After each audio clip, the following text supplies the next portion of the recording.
Tem coisa que Deus permite você passar, mas não deixa você seguir. Não é para te destruir, é para você voltar com mais preparo psicológico.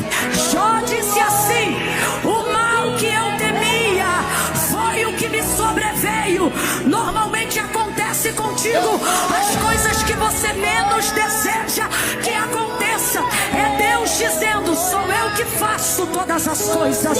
Livro do profeta Isaías: eu faço a luz e crio as trevas. O que ele está dizendo? Seu Deus não são seus medos.